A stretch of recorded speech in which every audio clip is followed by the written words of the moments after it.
What's up, guys? It's Carrington. We are in a 2024 Porsche Cayenne Coupe S version. So it's not going to be the GTS or the Turbo GT. This is just right above the base, a little bit more flair, a little bit more performance. However, it's not like the GTS or the Turbo GT where you get a little bit more performance features like carbon ceramic brakes. In the Turbo GT, you don't get air suspension like you get in this. And then also we have things like a sunroof in the Cayenne S, which you would not get in like the Turbo GT. You also don't have as much power as you would get even in the GTS. This has 468 horsepower and I believe 442 pound-feet of torque. However, this does have the same essentially detuned motor as like a Urus or a Bentayga or any of these motors that use the 4.0 twin turbo V8. It's going to be the same motor. So again, this is pretty overlooked in the market because you see a whole bunch of Porsche, SUVs driving everywhere. And it's no longer really as special as it once was when it first came out on the market. However, don't let that fool you. This SUV, for what it is plenty capable. And as you guys can tell from the interior space, it is well put together. Porsche is, in my opinion, one of the top brands, if not the top brand, that's not like Ferrari, Bentley, or something like that. One of the top normal brands, production brands that have the best quality in their interiors and the fit and finish. This just feels solid. It's one of those things you'll notice about driving a Porsche is they just feel hunkered down and solid. And so that's one of those things you will definitely notice when setting off. Keep in mind, this has air suspension, so the ride is very supple. You're not being beaten around. This is perfect for a daily driver.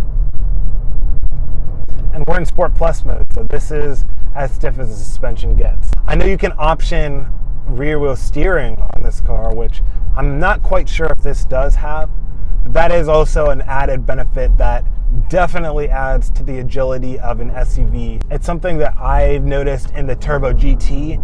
It was very agile. It was probably the most agile SUV I've ever driven. This, it's close, but it's just not quite there. So I don't know if this has rear wheel steering, but just keep in mind that rear wheel steering is an option for these vehicles. This specific vehicle has less than 20,000 miles. It has a really nice bone interior color, as well as a little bit of black contrast up here in the leather. Plenty of power.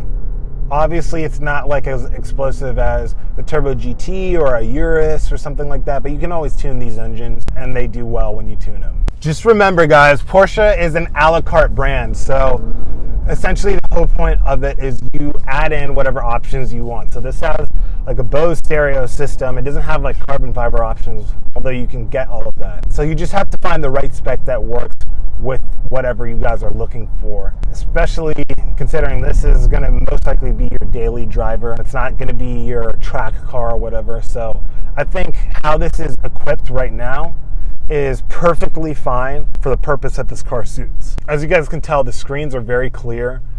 They are up to date. They are quick in their response. There's nothing to hinder the experience. I believe this does have Sport Chrono as well, which gets you this little dial here, which allows you to change the driving modes. It gives you this clock as well. So in conclusion, guys, this is definitely an overlooked option on the market.